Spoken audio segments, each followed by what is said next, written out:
In this theatre, breaking a leg is the least of your worries.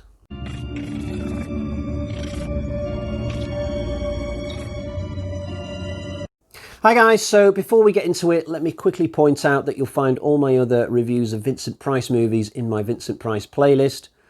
And there will be spoilers today. Not only is this quite an old movie now, but also it's not really something you can spoil.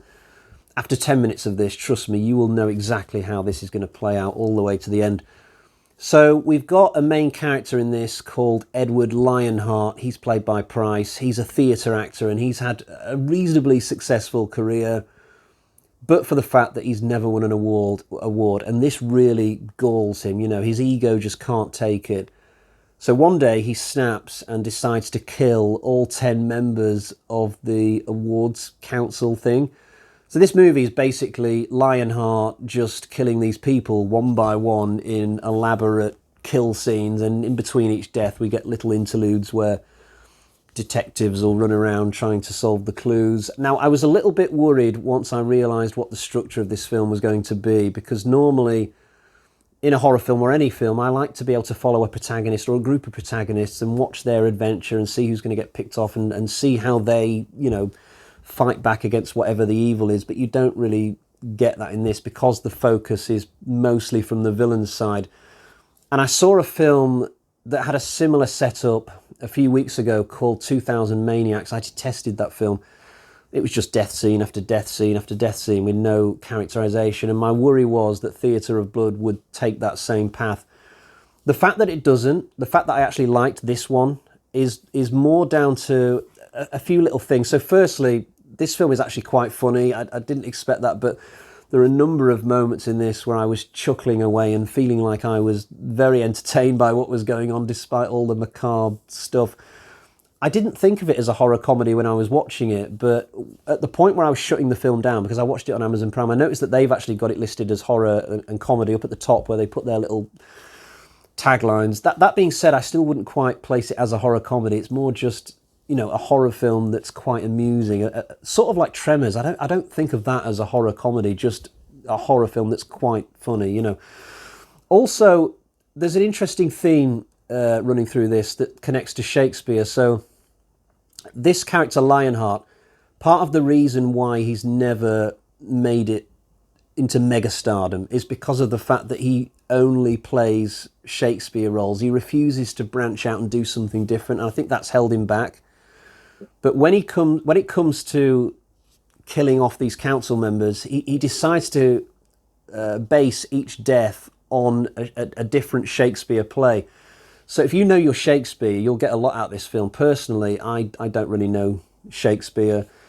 I did learn a little bit about it when I was at school. I was forced to read Caesar and King Lear from what I can remember, but I can't remember a single thing about even those plays. So throughout this, so for example, the first death in this might be based on a death from King Lear. The second death, the second kill in the movie might be based on a death from A Midsummer Night's Dream or whatever. So like I said, if you know your Shakespeare, you'll really enjoy seeing what you'll enjoy seeing how each death ties into a Shakespeare play. And the other thing that makes this film watchable, despite its bad plot, really, is just the fact that Vincent Price is so watchable. You know, there's a reason why I've got a playlist just for Price. He's so good to watch. He's just magnetic. His personality in any film that he does is so enjoyable, and that is the case here. And he's so well suited to playing this nut job of a theatre actor. You know, every death scene, he's got all this great dialogue to throw out there at the victim before they die, and I just never got bored of it. It sounds like a lot of death scenes to get through this, but even by the end, by the time we get to like 8, 9, and then, you know, things start to turn against Lionheart once he gets to sort of the 10th person, obviously. He's obviously going to meet his comeuppance in this, but I never got tired of watching these death scenes in the end, even though I knew that I was not particularly watching a film of any great substance.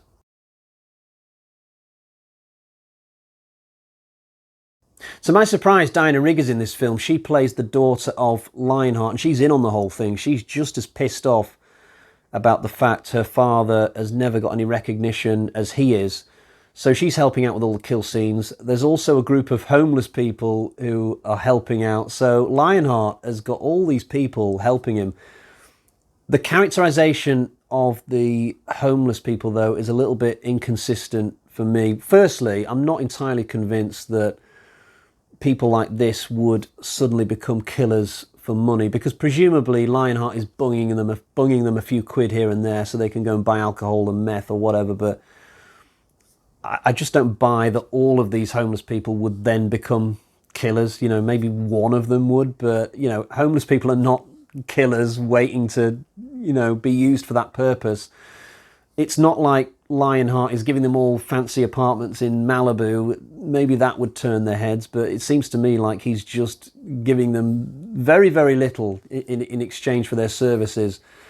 Also, the way that they're depicted throughout this film seems to change from scene to scene. So sometimes you'll see them and they're literally just lying around like half stoned, and you'll think in those moments where they're not going to be any help to anyone. And then in the very next scene, we'll have somebody getting killed, and suddenly the homeless people have become these really well-regimented, well-rehearsed people who know exactly what they're doing. They act like trained theatre actors playing their role in whatever Lionheart has got set up, and they look like people who have really worked hard at, you know, playing the roles laid out for them. And then a couple of scenes later, they'll be back to being stoned, drugged people who look very little use at all. So they're just like ghouls at the back of the theatre, these homeless people, that they don't really feel like real people as depicted in this film, which is a little bit odd. Getting back to Rigg, it's really weird for me seeing her in this, because she's always been one of my favourite actresses just because of one film, On Her Majesty's Secret Service.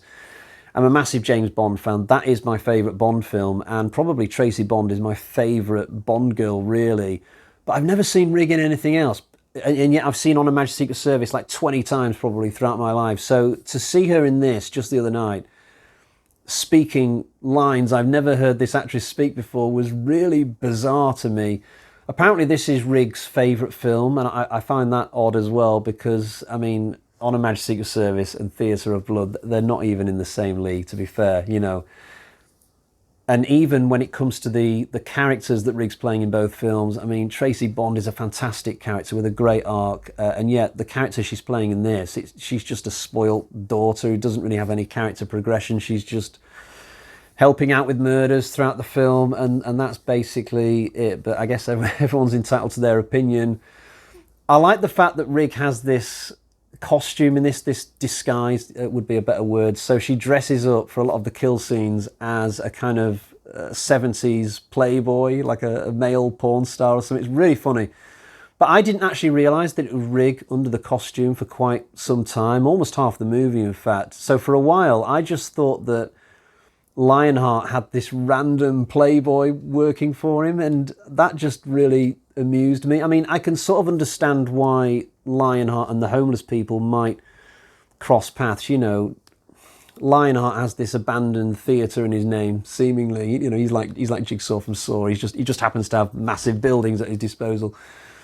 But when it comes to Lionheart and this random playboy guy, I for a while I was like, how the hell would these two know each other? That doesn't make any sense to me. But at the same time, I thought it was brilliant as well.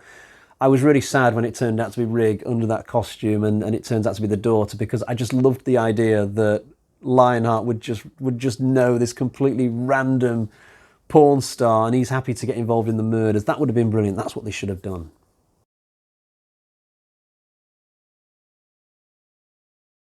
I can't emphasise enough just how clever and varied the kills are in this. It couldn't have been any other way.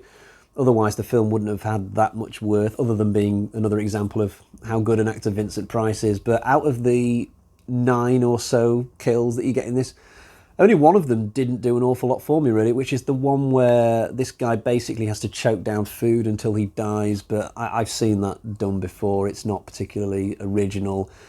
But all of the other ones had something about them that I really liked. I think my favourite 2 kills in the movie are the first one and the third one. The fact that the first kill is really good, I think, is very important for a film like this. It just gets you on board with the rest of it. You know, I didn't even know that the first kill in this was a kill scene about to happen, but the way it's shot is brilliant. This guy backs into this kind of plastic canvas sheet, and these people are stabbing him, and with every blow the canvas sheet is just getting weaker, and then finally this guy, this victim, bursts through the sheet. He turns around, there's blood all down him, but he's got through the sheet too late to survive because he's taken on too many blows. But the way that it's shot, it just reminded me of like Argento doing a giallo film from his early career. It's really classily done. And the other kill I've got to mention, the third one, I think. So we've got, in this scene, Lionheart and his daughter going around to this guy's house, and they stand over this guy in his bed. His wife's there as well, and for some reason Lionheart just starts acting like a surgeon, and it's really funny. He's like, knock out drugs, and his daughter puts these needles in his hand and he knocks both these characters out with drugs. And he's like, lipstick, and she gives him something to mark out where he's going to cut his victim, and then saw, and then she passes him a saw. It's really, really funny. And then there's quite a few things that he has to get off Diana Rigg for this scene. At one point, the wife in the bed starts to wake up for some reason, so Lionheart kind of shrugs and like, knock out drugs again. It's just really, really funny. And if you think about this scene, somebody's basically getting butchered in their own bed, and yeah, I'm sat there chuckling away. Really good. There's another good one where this guy essentially gets seduced by Rigg, and then he starts performing in this play with Lionheart, but he's got no idea that the dialogue in this play is slowly heading towards this guy's actual death. But all the death scenes, they just feel very, very different, and that's what keeps the film entertaining. But I've probably been a little bit harsh saying that this is just about the death scenes. There is some good stuff in between the kills. In particular, there's a flashback scene where we get to see the moment where Lionheart snaps. He goes to see the awards council and they rebuff him, and Lionheart goes out onto the balcony and tries to commit suicide. But the way that this scene done is really good. You know, Lionheart is coming out with lines from Hamlet while he's preparing to jump, and these characters inside the room, they won't stop Lionheart, but at the same time they can't stop watching. They keep moving around the balcony just as Lionheart is moving to a different spot to jump. It's a brilliant scene. It's probably the best scene in the movie, more so than any of the other kills really, but it just adds a little bit of emotional depth to the film as well.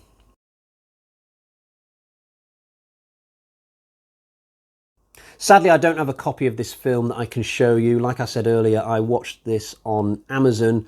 Would I buy it going forwards? Possibly, but I think it would have to be a version with a few features on it. I would certainly be interested to listen to a commentary on this, or watch a documentary maybe, find out more about how the film was made and the thought processes that went into the writing. I guess there's no chance now of hearing much about Vincent Price's thoughts on the movie, or Diana Rigg's, although in the case of Rigg, she only died in the past year, so maybe she's already done a commentary for this or interviews for this, and they're on some Blu-ray somewhere that I've not checked out. I'll have to look into it. Right, for now, let's get to the bag of terror and find out what sort of score I'm going to give this.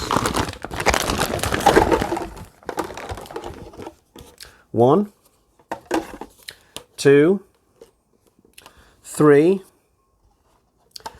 3.5 bloody axes out of 5. This stands up pretty well compared to most of the other Vincent Price movies I've seen. I can't quite go into the really high scores, mainly because of my misgivings over the structure of the film and the fact that there's not really a satisfying protagonist to go up against Edward Lionheart, but still, I had a good time. I chuckled a lot throughout it. There's some good gore to enjoy, some good death scenes. It is a good time, so check it out if you've not seen it. Right, that's all for today. I'll be back soon to probably do another Vincent Price review at some point. Until next time, cheerio, bye-bye.